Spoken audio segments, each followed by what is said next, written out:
BJP के सांसद रमेश भिदोड़ी की मुश्किलें बढ़ गई हैं। लोकसभा स्पीकर ने रमेश भिदोड़ी को चेतावनी दी है। संसद के अंदर आपत्तिजनक बयान से जुड़ा यह मामला है। इसमें दक्षिणी दिल्ली के बीजेपी सांसद रमेश भिदोड़ी ने बीएसपी के सांसद दानिश अली पर कुछ अमर्यादित और असभ्य टिप्पणी की थी, जिसको लेकर उनकी मुश्किलें बढ़ती दिख रही हैं, क्योंकि विपक्ष और देश में एक तरीके से कहे तो इस वक्त चर्चा चल रही है कि सबसे पहले संसद की कार्रवाई से उन शब्दों को, उन चीज़ों को हटाया जाए। स्पीकर की तरफ से बताया जा रहा है कि रमेश भिदोड़ी को बाकायदा चेतावनी भी दी गई है।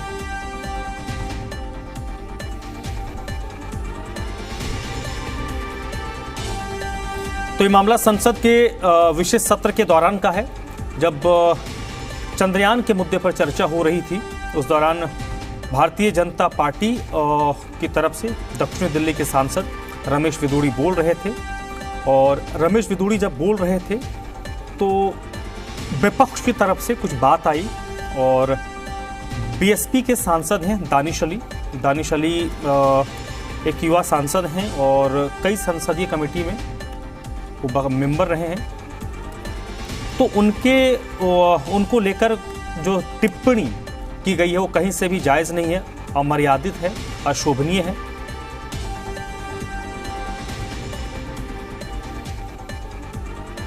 वही रमेश भिदोड़ी के बयान को लेकर विपक्ष हमलावर हो गया है। लोकसभा स्पीकर से विपक्ष ने रमेश भिदोड़ी को निलंबित करने की मांग की है। बीजेपी सांसद रमेश भिदोड़ी के निलंबन की मांग हो रही है। तो बड़ी खबर और बड़ी अपडेट इस वक्त की, रमेश भिदोड़ी का जो बयान संसद के अंदर था, अब एक विवाद का विषय बनता जा रहा है। हालांकि जो बातें कही गई हैं वाकई विवादित ही हैं। तो विपक्ष अब इस मामले में स्पीकर से मांग कर रहा है कि रमेश भिदोड़ी को निलंबित किया जाए। ये भिदोड़ी जो कह रहे हैं ये बीजेपी की मंशा है। मैं रक्षा मंत्री का खुद बहुत आदर करता हूं, सम्मान करता हूं। उनकी मजबूरी थी, उनको उठना पड़ा, उन्होंने माफ़ी मांगी। पर मैं ज़रूर ये मांग करूंगा कि इस सांसद के खिलाफ कड़ी कार्रवाई करनी चाहिए। आम आदमी पार्टी के 2 सांसद राज्यसभा में सस्पेंड हुए हैं, राघव चड्ढा और संजय सिंह, क्योंकि वो नारे लगा रहे थे, वो प्रोटेस्ट कर रहे थे और उनको सस्पेंड किया गया। और भिदोड़ी ने जो भाषा का इस्तेमाल किया है, मैं समझता हूं ये एक फिट केस है सस्पेंशन के लिए, और इनके खिलाफ कड़ी से कड़ी कार्रवाई की जानी चाहिए। अब अगर सिर्फ टेररिस्ट ही कहा होता, उसकी तो हमें आदत है। आप मेरा सोशल मीडिया देखिए तो टेररिस्ट बुलाने में तो ये थकते नहीं हैं, लेकिन उसके साथ जो जो कहा, अब मैं आपके चैनल को तो लोग देखते हैं, मैं वो अल्फाज यहाँ दोहराना नहीं चाहता हूँ, लेकिन शर्मिंदा भी होता हूँ कि पार्लियामेंट में इस तरह के अल्फाज इस्तेमाल किए गए। नाराज़ भी होता हूँ, क्योंकि आखिरकार ये तमाम मुसलमानों के खिलाफ ही अल्फाज इस्तेमाल हुए। समझ में नहीं आता वो लोग जो बीजेपी के अंदर हैं मुसलमान या बीजेपी के साथ जुड़े हुए हैं, वो किस तरह ये बर्दाश्त करते। मैं तो बीजेपी के बाहर रह के भी मुश्किल समझता हूँ इन चीज़ों को बर्दाश्त करना। जो लोग इनके साथ मिल के काम करते हैं वो रात को सोते कैसे हैं जब उनके साथी उनके बारे में इस तरह सोचते हैं। वो अल्फाज जो उन्होंने इस्तेमाल किए वो तमाम मुसलमान कौम के खिलाफ इस्तेमाल हुए, सिर्फ एक ऑनरेबल एमपी के खिलाफ नहीं। इससे पता चल जाता है कि इन लोगों के, मुसलमानों के तहत सोच क्या है, वो हमारे बारे में क्या सोचते हैं। शर्म आनी चाहिए इन लोगों को। नया पार्लियामेंट, लेकिन वही पुरानी सोच, घटिया सोच।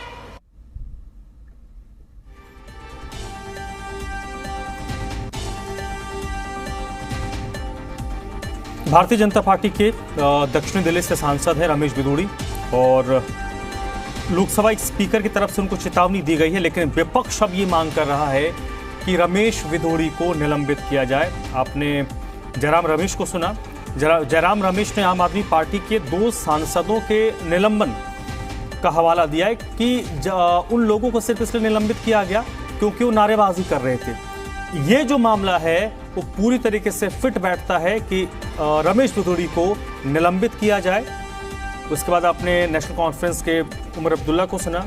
उमर अब्दुल्ला ने तो कहा कि कुछ शब्द ऐसे हैं जो सुनने के वो आदी हो चुके हैं, लेकिन कुछ ऐसे शब्द भी कहे गए जो आम तौर पर आप सार्वजनिक जीवन में कभी इस्तेमाल नहीं करते होंगे, और इस्तेमाल भी करते होंगे तो कोशिश करते होंगे कि ज़्यादा लोगों तक वो बात ना पहुंचे, बचते होंगे ऐसे शब्दों का इस्तेमाल करने में। वैसे शब्दों का इस्तेमाल किया गया है देश की संसद के अंदर। तो रमेश बिधूड़ी की मुश्किलें तो बढ़ रही हैं, क्योंकि विपक्ष इस मुद्दे को लेकर पूरी तरीके से हमलावर होता नजर आ रहा है, और आने वाले दिनों में लगता है कि अगर इस मामले में कोई कार्रवाई नहीं होती है तो ये एक बहुत बड़ा मुद्दा बना रहेगा।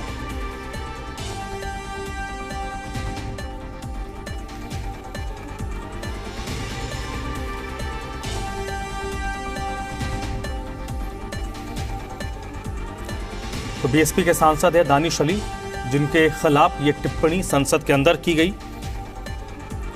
तो फिलहाल जो दो मुख्य मांगे इस वक्त नजर आ रही हैं, सबसे पहले कि जो लोकसभा के रिकॉर्ड हैं और रिकॉर्ड से उन शब्दों को हटाया जाए। दूसरी चीज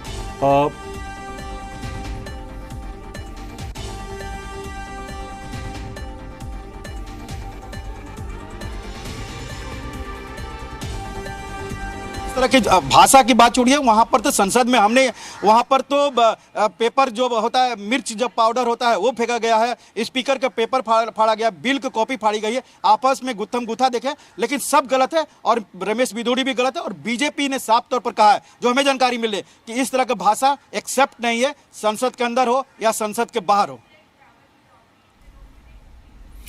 तो बिल्कुल संसदीय इतिहास को अगर हम देखें तो संसदीय इतिहास में लोकसभा हो, राज्यसभा हो या फिर राज्यों की विधानसभाएं हों, हमने एक के बाद एक कई ऐसे दृश्य देखे हैं, देश ने देखा है, दुनिया ने देखा है, जो संसदीय मर्यादा को तार तार करता हुआ नजर आया है। लेकिन यह देश की नई संसद है। गणेश चतुर्थी के मौके पर यहां पर सभी सांसद प्रवेश किया, और अब देश की जो कानून व्यवस्था है इसी जगह से बनेगी। तो उम्मीद की जा रही थी कि अगर हम नई बिल्डिंग में शिफ्ट हुए हैं, नए भवन में शिफ्ट हुए हैं, तो आचार विचार भी हमारे कुछ नए होने चाहिए। लेकिन पहला जो विशेष सत्र है वो एक तरफ जहां महिला आरक्षण बिल जो 3 दशकों से पेंडिंग था उसके पारित होने की खुशी देश को है, तो दूसरी तरफ रमेश बिधूड़ी का ये बयान जरूर उस रंग में भंग डालने का काम कर रहा है। क्योंकि भारतीय जनता पार्टी के अंदर भी अगर हम बात करें तो सपोर्ट में अभी तक कोई बयान नहीं आए हैं, क्योंकि इन बातों को सपोर्ट कोई कैसे कर सकता है कि जिन अल्फाजों का, जिन शब्दों का प्रयोग संसद के अंदर किया गया है, कोई भी इन शब्दों का समर्थन नहीं कर सकता। कोई भी ये नहीं कह सकता कि बातें सही कही गई हैं। ये बातें आपत्तिजनक हैं, अमर्यादित हैं, असंसदीय हैं।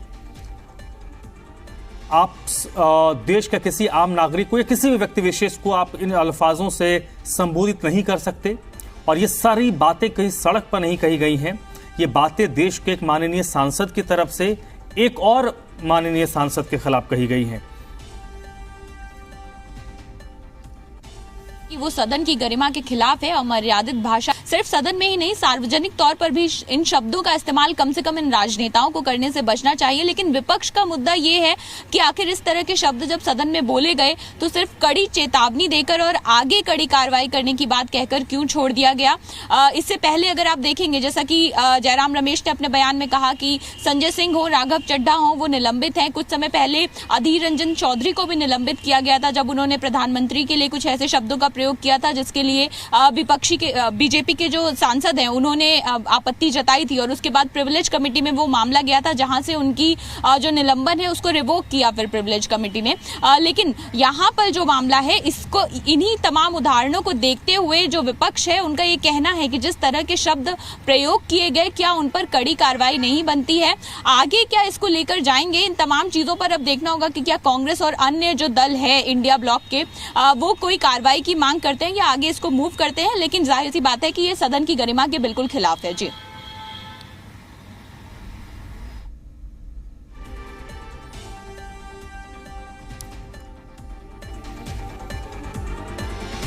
तो फिलहाल संसद में आपत्तिजनक बयान भारतीय जनता पार्टी के सांसद का वो चर्चा का विषय बना हुआ है और विपक्ष अब इस मामले को पूरी तरीके से टेक ओवर करता हुआ नजर आ रहा है और विपक्ष इस मामले में अब ये मांग कर रहा है कि ये जो पूरा मामला है वो फिट बैठता है कि इस मामले में निलंबन से नीचे की कोई कार्रवाई होनी ही नहीं चाहिए। विपक्ष का यह भी आरोप है कि सिर्फ चेतावनी देकर और आगे कार्रवाई करेंगे की बात कहकर इसको टाला नहीं जा सकता है।